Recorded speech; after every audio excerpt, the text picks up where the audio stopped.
బంగ్లాదేశ్లో ఉద్యోగం లేక, ఉపాధి లేక జీవితమంతా తీసుకెళ్ళి సౌదీ అరేబియాలో పెట్టి అక్కడ రూపాయి కూడేసుకుని ఆ పైన స్వదేశానికి వచ్చి దర్జాగా బ్రతుకుదాం అనుకున్నటువంటి 78 మంది బంగ్లాదేశీయులకి ఇథియోపియన్ ఎయిర్లైన్స్లో ఒక దారుణమైనటువంటి పరిస్థితి ఎదురైంది.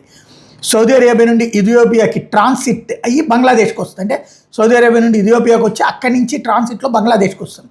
కానీ షాజలాల్ ఎయిర్పోర్ట్లో వీళ్ళ సామాన్లు చూసుకుని ఒక్కసారిగా షాక్ తిన్నారు. వీళ్ళు విలువైనటువంటి వస్తువులు పెట్టుకున్నటువంటి బ్యాగుల తాళాలు తీసివేయబడి ఉన్నాయి, పగలగొట్టబడి ఉన్నాయి. వాళ్ళకి అందులో ఉన్నటువంటి ముఖ్యమైనటువంటి విలువైనటువంటి వస్తువులన్నీ మాయమైపోయినాయి. ఏళ్ల తరబడి కష్టపడినటువంటి తమ కష్టార్జితం ఇలా దోచేశారంటూ ఇప్పుడు ఆ బంగ్లాదేశీయులు గొల్లుమంటున్నారన్నమాట.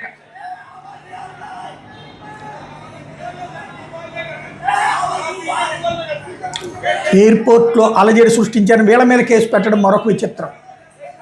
ఏమీ లేవు అక్కడ. బ్యాగులు చూడండి ఎట్లా ఖాళీగా. పాపం బంగ్లాదేశీయులు.